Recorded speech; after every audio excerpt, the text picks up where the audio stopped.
为期3天的亚洲安全会议香格里拉对话虽然已经落幕，但是美中国防部长在会议当中针对台海的议题可以说是激烈的交锋。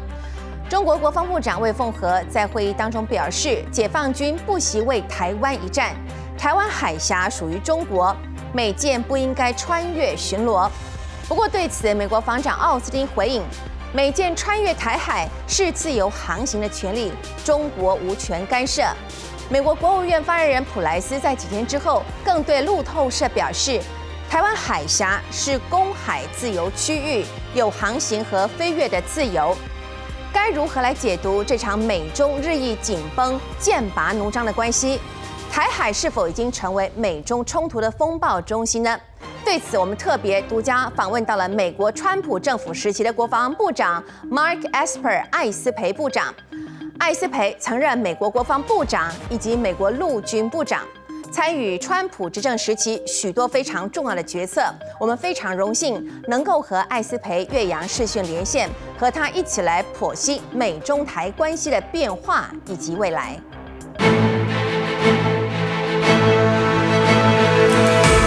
Mr. Secretary, it's my greatest honor to have you on my show, Rebecca's Face to Face with the World. So would you like to say hi to your friends here in Taiwan, please? Yes, hello, Rebecca. First of all, great to be with you and great to have a chance to talk with your wonderful audience. Thank you. And firstly, let me thank you for your strong support for Taiwan. So I would like to start our interview today with a question regarding the relations between the United States and Taiwan. We all know that ever since President Biden took office, he said a couple of times when answering questions from the press that the U.S. would defend Taiwan if it was attacked by China. But then the White House immediately clarified that the U.S. policy towards Taiwan remained unchanged. Mr. Secretary, what do you make of the current U.S. policies towards China and Taiwan? Well, first of all, I'd say that the relationship between the United States is strong and it is strengthening. It began in the last administration, the one that I served in, based on a number of things that myself and Secretary Pompeo and others had initiated. And then under this administration, I hope it will continue to grow. I was actually pleased to see what President Biden had said. I thought it was a very honest moment. I think it was a very bold statement. He said it 3 times. I don't understand why the White House has tried to clarify it or walk it back. But well, clearly we are in a different state of affairs, and I think less ambiguity is more important these days than what it was in the past. Mm-hmm. I see. The Shangri-La dialogue just concluded, and the United States called upon China not to undermine the cross-strait stability, and the Chinese defense minister expressed right immediately that it will go to war if necessary. So how would you respond? Well, look, we clearly see the Chinese over the past few decades, and certainly over the past several years, since Xi Jinping has come to power, using much more bellicose language with regard to Taiwan and the issues between our countries, and also using a greater display of military force. So we know, the incursions that are happening on a near daily basis by the Chinese Air Force or the PLA Navy into Taiwan airspace or naval space. It continues to grow, and this language that he uses is very problematic. It is a deviation from what we had agreed upon many years ago, going back to the Taiwan Relations Act, and it shows it shows the real what's behind the Chinese intentions with regard to this matter, and it's why we need to stand firm against Chinese aggression. So. We are both alumni of the Kennedy School of Government, Harvard University, and our esteemed professor, Graham Allison, wrote about the Thucydides trap, which means when a great power's position as hegemony is threatened by an emerging power, there is a significant likelihood of war between the two powers. Do you think the United States and China will go to war eventually, and can the war be prevented, and how? Well, it may be likely, but it's not inevitable. And so I think, look, China is clearly on the rise. We've seen the growth in many different ways, and they are an ascending power, and that's fine. But they need to do so within the international rules that exist and the laws and the norms and expectations of governments around the world. So what we're talking about now is not just about China's rise, but its rise within a democratic framework established in the wake of World War II. So we need to accommodate that rise. We need to work with them. We hopefully shape them toward a better outcome. So war isn't inevitable. That said, while we hope for the best, we need to prepare for the worst. So that means we need to strengthen our military capabilities around the world, and not just the United States, but Taiwan and our partners and allies in the region as well. And we also need to bolster our State Department, our diplomatic efforts, and do all those things that will help us compete better against the Chinese in the years ahead. Talking about war, the war between Russia and Ukraine has continued for over 100 days. And in your view, how long will the war last? And who is likely to win the war? Some people say that Russia is now trapped in a war with Ukraine, which gives the U.S. more time to deal with China and the Indo-Pacific region. What do you make of this comment? And do you agree with that? Well, first of all, it's been a strategic failure by Vladimir Putin on multiple fronts. I said this from day one. He's managed to unify NATO. He's managed to push Ukraine closer to the West. He's managed to get more troops on his borders, now soon to include Sweden and Finland. So it's been a strategic failure. However, at the operational and tactical level, it looks like it's grinding into a stalemate. Vladimir Putin may gain the Donbass. We'll see what happens in the coming weeks. I suspect this will last for many months, until Putin reaches the point that he decides to declare success. But that doesn't mean that the Ukrainians will accept that. They've shown a lot of courage, a lot of grit, a lot of competency on the battlefield. So, look, I think this will go on for many months. And the United States, I hope, will stand firm behind them as a democracy, just like I hope and believe we should stand firm behind Taiwan as a democracy. And look, I think there are important lessons here in this conflict for both Beijing and Taipei. And this will play out over time. I think clearly we overestimated Russia's capabilities, and hopefully it will free us up to focus more on the Indo-Pacific. How do you see America's strategy and military deployment towards Ukraine? If you were still Secretary of Defense, what would you do? And some of the military facilities in Ukraine were provided by the United States during your term as Secretary of Defense, and you even visited Ukraine. Did you foresee the possibility of war in the region, even though back at that time, President Trump kept claiming that he had a very good relations with President Putin?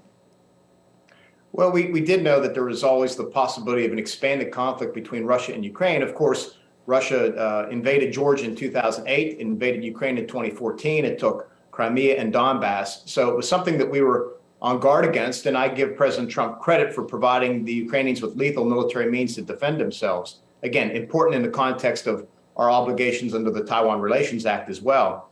That said, my view has been that we should move NATO forces, U.S. forces specifically, closer to the Russian border, along the Baltic states, into Poland and elsewhere. I talk about this in my book, The Need to Do So. That said, I don't think we need more U.S. troops in Europe. I think we have sufficient numbers, particularly seeing the dismal performance by the Russian army against the Ukrainian. We have more than enough force in Europe. I think, again, instead, we need to focus our capabilities in the Indo-Pacific region, particularly as I describe in my book, A Sacred Oath. I believe that Northeast Asia is the greatest strategic flashpoint facing the world in the years and decades to come, whether it's on the Korean Peninsula, whether it's in the Taiwan Strait, or whether it's with Japan. Northeast Asia is the flashpoint, I think, for the world because of the great consequences that a conflict in that part of the region would impact around the world globally.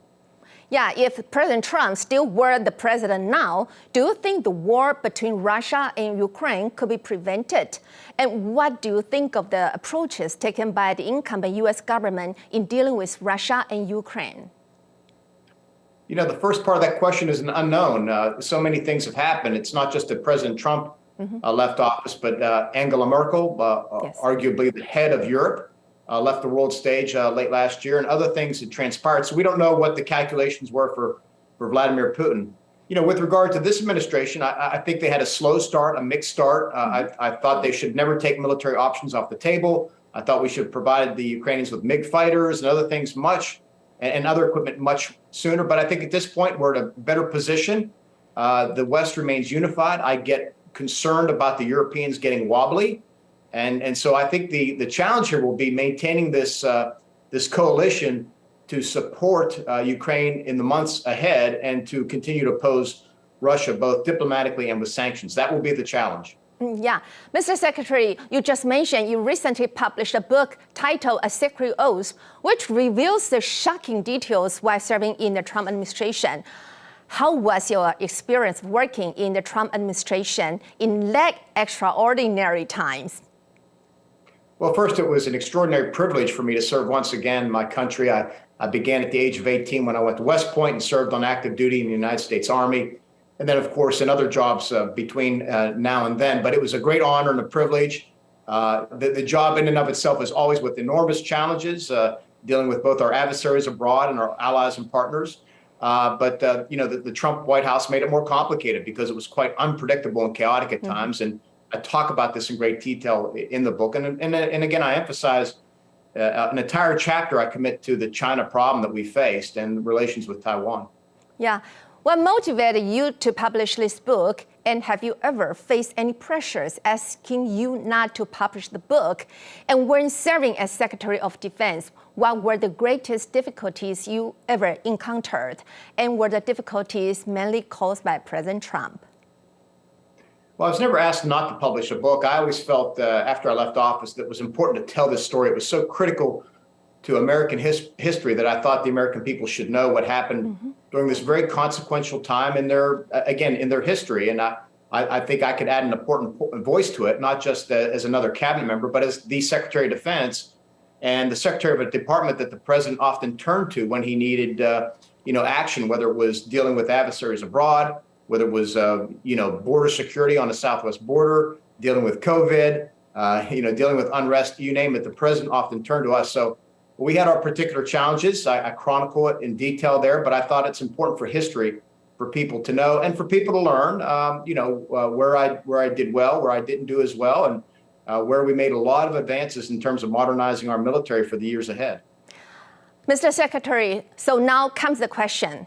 President Trump has shown his ambition to make a comeback for 2024.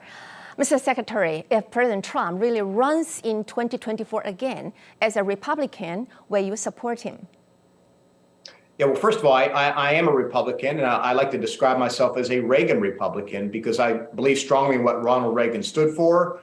And certainly he had an impact on my life. He had an impact on the United States at an important time of our history. And he was a great friend of Taiwan, I think, as well. So I'm a Reagan Republican. If Donald Trump runs for office again, I will not support him.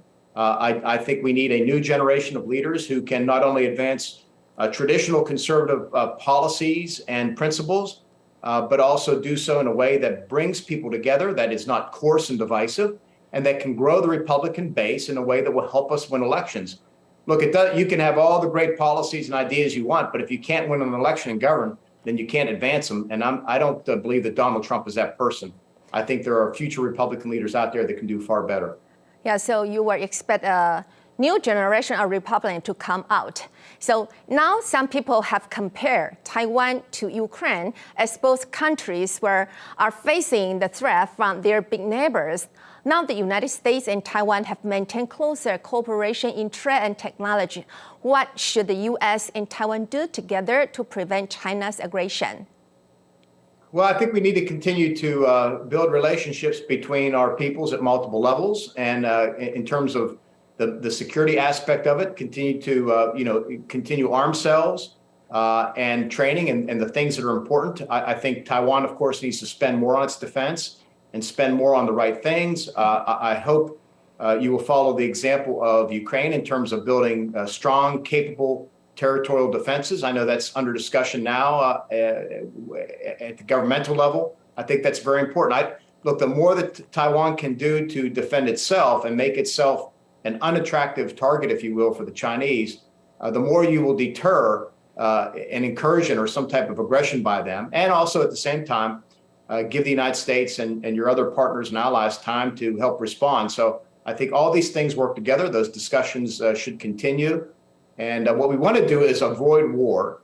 And we want to make sure that Taiwan can continue to develop and along the path it's on. And it's shown to be a robust democracy with a great economy and wonderful technology and a thriving cultural aspect that we all have much to admire. Yeah, to avoid the war. Thank you so very much, Mr. Secretary, for spending your precious time with us and your valuable points of view. And most importantly, we thank you for your strong support for Taiwan. We hope to see you very soon and read your book here in Taiwan. Thank you so much. Thank you and goodbye.